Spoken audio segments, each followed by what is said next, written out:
I go by DUVIN, at DUVIN on the beat. I'm a producer from San Antonio, Texas. Yeah. Basically that. So is it just like DUVIN, like when some people like meet you for the first time, it's like, I'm just DUVIN, man? Like, yeah, definitely. Yeah, people just be calling me DUVIN for sure. Okay. Was that just like your first artist name? You didn't think it was like, I had some shitty names before, damn good. Yeah, I think I had some beats that had like Young Dev beats, so I didn't really go with that too long. Yeah, that was like for like a month or so, but other than that, nah. Yeah, it was pretty much DUVIN for a minute. Alright, that's what's up. So what I really wanted to kind of get into is like the whole thing with Tapped In. I noticed you haven't really dropped anything under yourself so far this year. Yeah. So like for the first time, I don't know if you talked about this in your other interviews, so like what's going on with your latest project for 2019? If you could talk about that. I'm been working on like just music for myself lately. I've been working on my next tape, DUVIN 2. Probably, hopefully drops July 1st. That's like the set date right now. I saw you tweeted that and I was like, I want to bring that up. I was like, yeah. July 1st. So yeah, July 1st, hopefully DUVIN 2. Yeah, okay. Hopefully a lot of surprises on that, definitely. So if you can say, I don't want to like leak out too much material about it, but if you can kind of sum up that tape in a sentence, what would you say about it? Unpredictable, I guess, because it's not fully done yet, so I don't know what is really gonna like come out of it. But there's a lot of cool songs in it, like so far, and a lot of cool features. Yeah. Hopefully, yeah. I've been making just like, a lot of like different kinds of beats and stuff. I don't know, just not trying to be like in the same box. I feel like from the first tape to the second tape, my like sound kind of expanded, and now I'm just trying to kind of stay consistent. Yeah, and I feel that because I listen to your playlist and it's mostly, I don't know if you put yourself in the only hip hop genre, but listening to your interview, like you grew up around, you said your family plays music, so it's not only hip hop. What even made you do hip hop? Honestly, it's just like, it's definitely kind of what I just felt like I was most into. Like I like all different kinds of music, but I never really wanted to play like an instrument like that. Like I like playing like around like on like keyboard and stuff, but like, I mean, nothing like too crazy. And then like just really like the sound is just so much different. I think hearing like Cruel Summer and all that stuff, like hearing all with the drums and like just like how crazy they were going with like the sound of it. I think that's what I kind of wanted me to make beats, like wanted me to start making beats. Yeah, just kind of just started doing it for fun too. Like I didn't really think it was gonna end up all like this. So. How did you feel about, I guess, your first placements coming in? To me, I feel like you, among other people like Clef and I say so, it's as well as yourself. Like you guys are pretty much running the San Antonio hip hop. So as far as like people, you're the go-to producer. If someone like suggests someone, you know, you should go here. Right. So like, how do you feel now that you have that kind of light?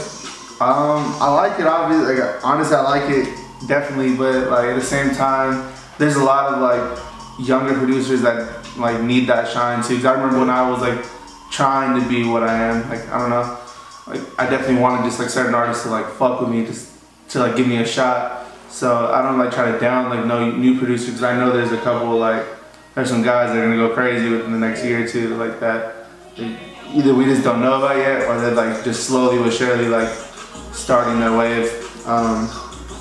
But yeah, I mean, I'm definitely like, I'm happy people like enjoy like listening to my music enough to like want to continue like making music with me as well.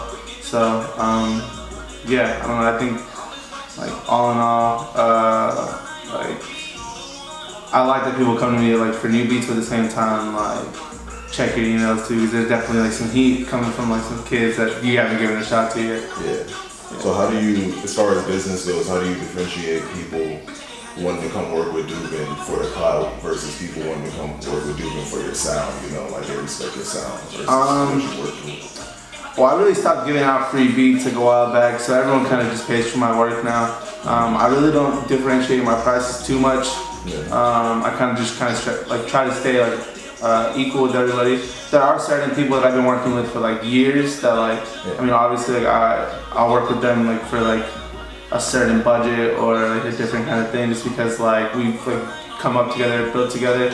But at the same time, like even they understand that they still like throw bread or they still like take care of me in the long run. Yeah, that's what's but yeah, like all the new people hit me up, just really like I have a lot of people DM me, Twitter, Instagram. Because I'm sure it's endless. Like yeah, you get probably rappers sending you a verse like, hey, can you do this? Or, yeah, I don't know. What's really weird lately, I've been getting like hella DMs of people like freestyling like on camera, like filming themselves freestyling. Like they send me that. I don't know why. Well, let's say this, because I'd like to know as well. Even with any business, how would you like to be approached as far as like respectfully from a client, you know? How I like to be approached? Definitely on some cool shit. I don't know, I'm normal as hell, so like basically just like people like walk up to me and shit, like I don't know, I feel like I don't give off like a weird vibe or like all this music shit's cool, but like I'm definitely just like normal dude, you know what I mean? Other than that, like just come to me on some cool shit. Twitter, Instagram too, DM. Just hit me up, just like, yo, like, I'm trying to work there. Like, I post beats like on my Instagram kind of often. Like, just comment on one, just be like, yo, I fuck with this, or like, yeah, basically, just really hit me up and I'll see what your budget is and try to work with it. Yeah. So, what do you say is the most challenging thing in your music career right now? Most challenging thing in my music career? I would say really like just like keeping like the same energy constant. I would say that sometimes like, it's easy to kind of get off track, but things keep kind of going the right way. So like as long as we're just staying consistent, like it should stay positive. I would say like one of the hardest things right now is like just like having the time to work with a bunch of artists that want to record, but also having time to like make beats still, and having time to just like mix, whether it be like songs that I've done that week with like artists or just sessions, or just kind of staying on top of everything. But other than that, I feel like everything's going in the right direction. Because I feel the most challenging thing a lot of people say about San Antonio is that yes, you have your group of people, you know, your day ones that you're gonna always work with, right? Yeah. But then there's not a lot of like welcome to outsiders, you know. Yeah, no, I definitely feel that. At the same time, like some of the people that I work with the most, like aren't from San Antonio, or they didn't like start here. I mean, at the end of the day, it's like if you have like a little money to invest in yourself, like that's gonna show a lot. Like money does say something, whether it be just like knowing that like you're paying for this song or paying for a feature to like kind of get like in the room or just like get like better opportunities. I've definitely invested a lot of money into my career, just like whether it be equipment or whether it be renting a studio so I could have a session with someone, or yeah, just a lot of different things that I put like my own money into to make it just something more than just a normal session.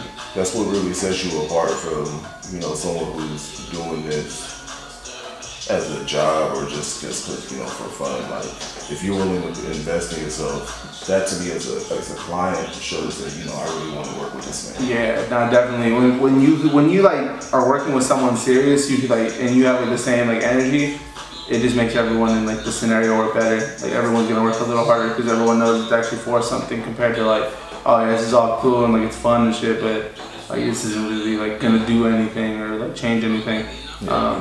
Yeah, it's crazy when like things are really like real compared to just like making music.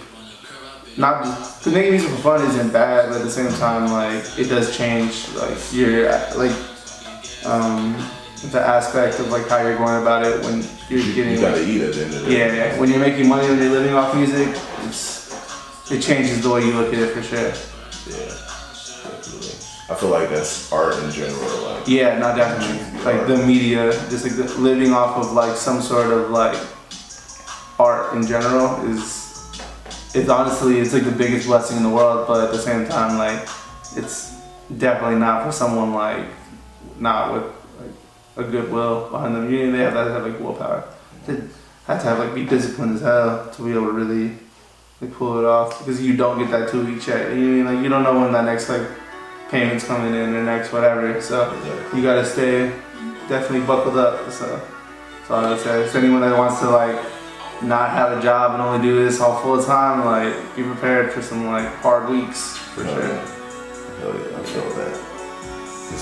You never know who might cancel on you. Exactly, yeah. You get the check you was hoping on, you gotta, you still got your hustle. Mm-hmm. Like I work at City, because I need a fucking check. Yeah. But I also like doing this, so I gotta create. And like, I mean, shit just comes up sometimes, like life just happens, and that's like, I don't know, that's sometimes like the hardest shit to like understand, but when you do understand that like, you'll get that money a different way, or like it'll come a different day, like, I don't know, it's like, it lets you trust yourself more when you know that you're gonna get it eventually. You just kind of like don't have to like rush it. You gotta have faith in yourself. If you have faith in yourself and faith in like in your business, then at the end, like it'll work at the end of the day for sure for everybody. So what's something that not a lot of people know about you?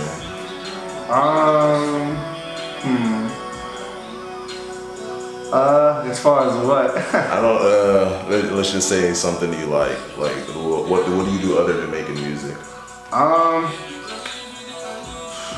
Play basketball. Yeah. Shit.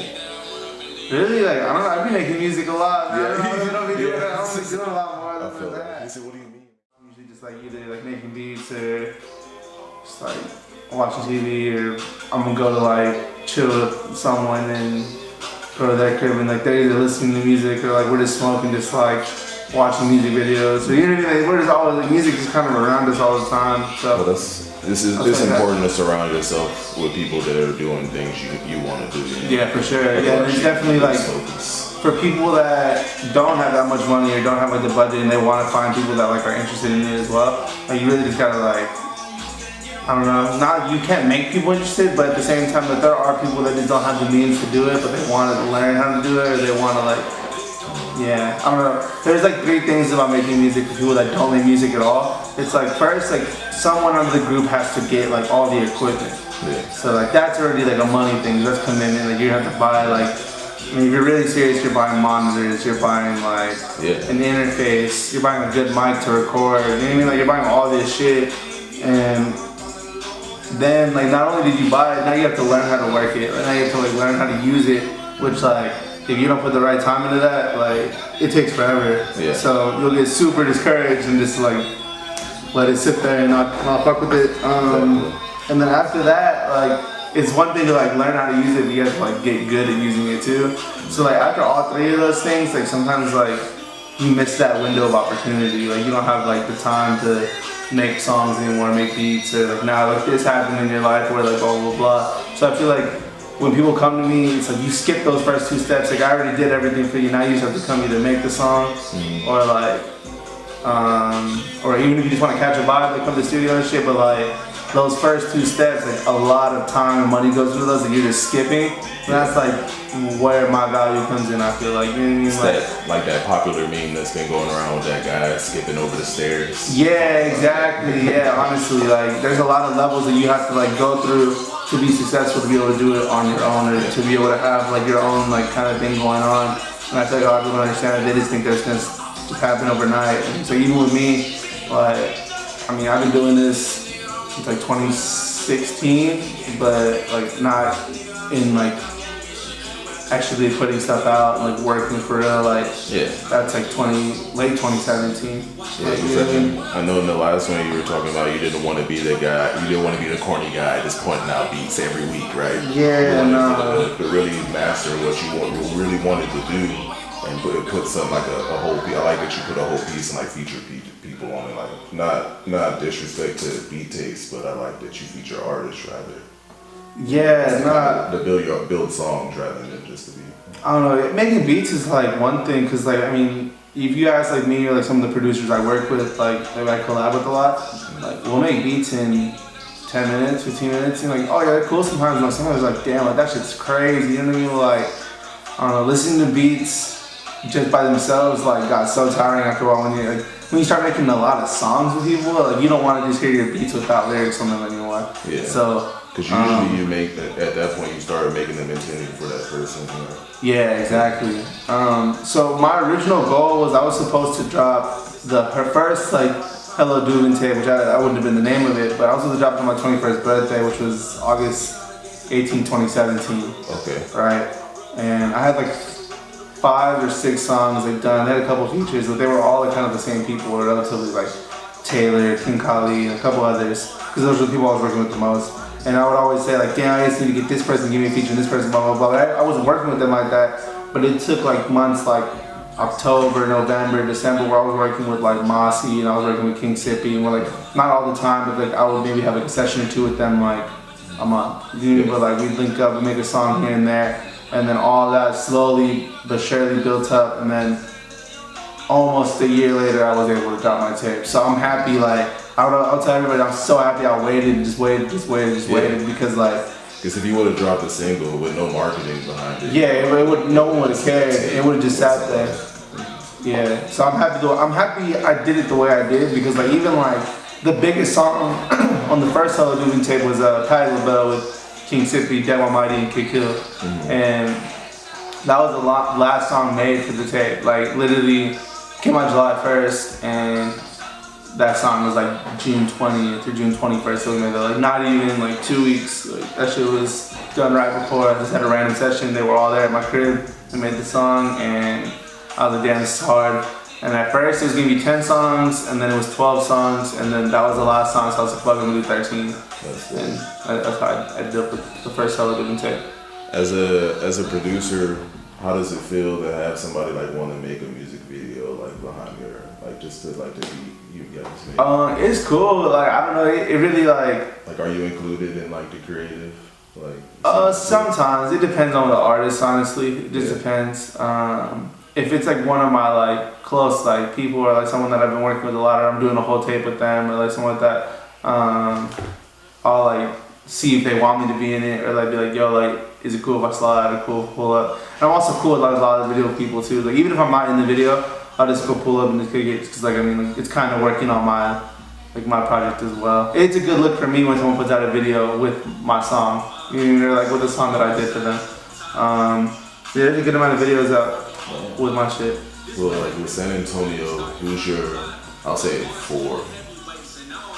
top 4 video guys that you would, if you could choose to make your tape in July, who would you make your, like if you can direct your next video, who would be your top 4 guys?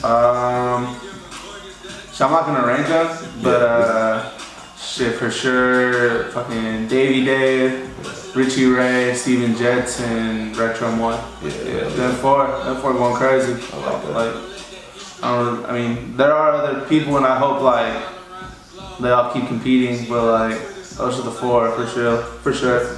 And I mean, with Davey, I'll put Hype too, because they're kind of like together. But Hype's doing his own thing too all the time. He's not even really here too often. I'd like to see one directed by you, like just like a project directed by you. Man. That'd be live. Yeah. I mean, I'm with it. I'll do some shit with me and Steven will knock some shit out for sure. It'd be crazy.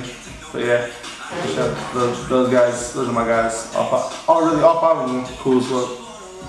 So other than hip hop, have you explored any, like, are there any R&B that beats or like kind of pop due to like reggaeton, or do you only make hip hop? I really like, I'm trying to do everything. I'm working on a project I really can't talk too much about, but it's definitely like Latin based. Working with like some cool writers and shit for that. Definitely, that's like one of my first like real label projects. I'm not signed or anything, but I got reached out to work on it. Should be cool. Hopefully for summer, I should be out by something. But definitely on some like Miami, like fucking like Latin America kind of thing. Should be kind of say in this right here. What do you want to plug in other than like your tape? Is that just like your main focus right now? I do have a couple of other projects I'm working on right now for sure. I'm working on a new tape with my boy Taylor. We're about to drop that hopefully this month. Honestly, it's done. It's getting close to me being done all the way. But yeah, I think that one's gonna be like some game changers for sure. Other than that, just singles and just working with a bunch of like people kind of here and there. But definitely like the Hella DUVIN 2 to definitely main focus right now. Other than Taylor. Tell me, man, direct a video for yeah, no, I mean, that'd be dope as fuck. I've never done anything like that, so I'd definitely be down for sure.